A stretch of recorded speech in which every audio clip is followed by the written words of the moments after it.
This Raw Vision video is brought to you by Metro Solar, proud partner of the Richmond Football Club.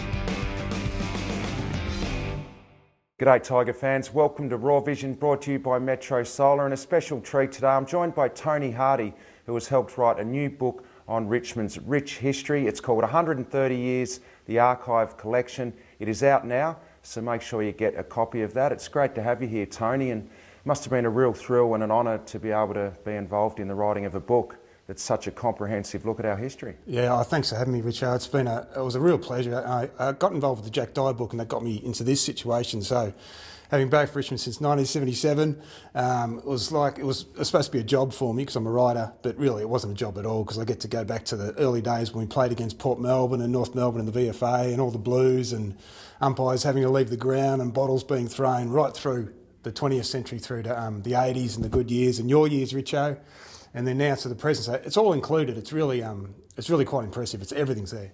I love to hear about those early days back before the VFL, I guess. Was it hard to get information going that far back? It was, because a lot of the newspapers just little snippets, just have little bits here and there. But it was just so brutal, the games, it was like umpires literally had to leave the ground.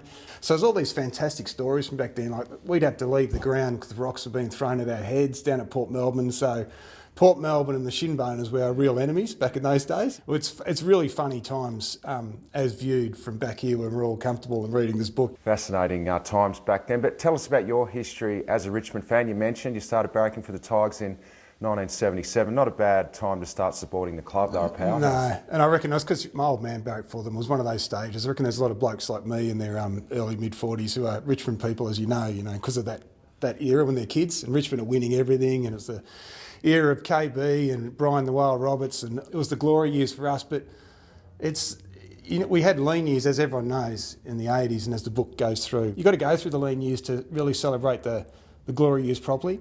So I don't begrudge having to endure the 20 years after 1980, What about the importance of Richmond's rich history? And it means a fair bit to our fans, doesn't it? Yeah, because you've got to have stories, and the Richmond history is just chockers with stories, like the skinny Titus, who I think was one of the two players to kick 100 goals, and the other one's obviously Roche, Disco Roche, and Skinny used to spit on the fullback's boots just to put him off his game. It's like these weird, and his mum owned a couple of pubs and a brothel, and they were next to each other, and there'd be an SP bookmaker on the other side. So a club has got to have all these crazy stories because it makes us who we are. And I reckon as supporters, without getting too deeply into it, we're the next generation of people coming through, because we started in 1885, as research for this book told me. And since 1885, it's just been another generation after the next to barrack for Richmond and support the club and to see it do its best and hopefully win flags, but if not, just to be here and support the next generation of players and be amongst each other, Well, we're sitting here in the Jackdaw stand at the moment at the Punt Road Oval, but it was pretty important to the Richmond community, this oval. Yeah, I think because of that depression, because this was their highlight for the week. I know it's a cliche, you got to go to the footy for 3 hours of the week, but there was nothing, mate. It was really horrible. And you turn up to the Richmond and they were slowly getting better. And of course, 2021 did really well. So it was the lift, and then the 27s, the battles against the awful, horrible Collingwood down the road, who we despised, who Jackdaw was taught to despise as soon as he arrived here. We hated Collingwood. They were just down the road. We hated everyone else around us. It was us against them.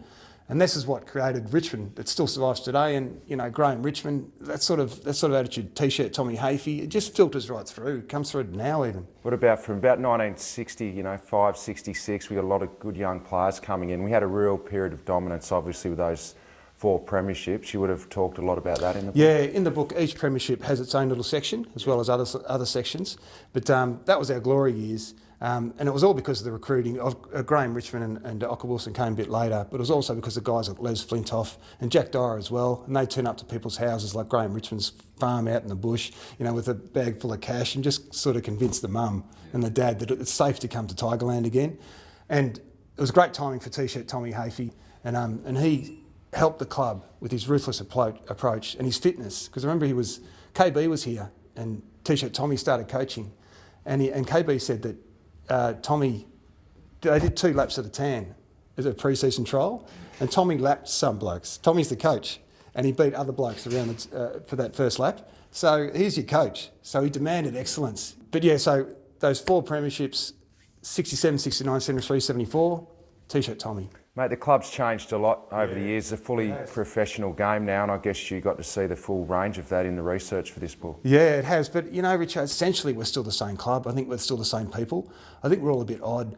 We're a bit angry. We're very funny people. I reckon we're a bit flawed. And I noticed this with the research throughout 130 years. We're the same sort of people, you know. So, and like it's tribal, very tribal. Yeah, it is very tribal, even though we've all spread out, not only Melbourne, Australia, and international. You know, so there's tigers everywhere, you know. But it's essentially the same club because of the people are essentially the same. But it's a fantastic place. Well, Tony, thanks for joining us today. We can't wait to have a look at the book. It is available now, so thanks for joining us. Thanks for having me, Richard. Eat 'em alive. Yes, eat 'em alive. And don't forget, it's available now, 130 years, the Archives collection. Go and pick it up, have a read and learn a little bit more about our history. Thanks for joining us on Raw Vision.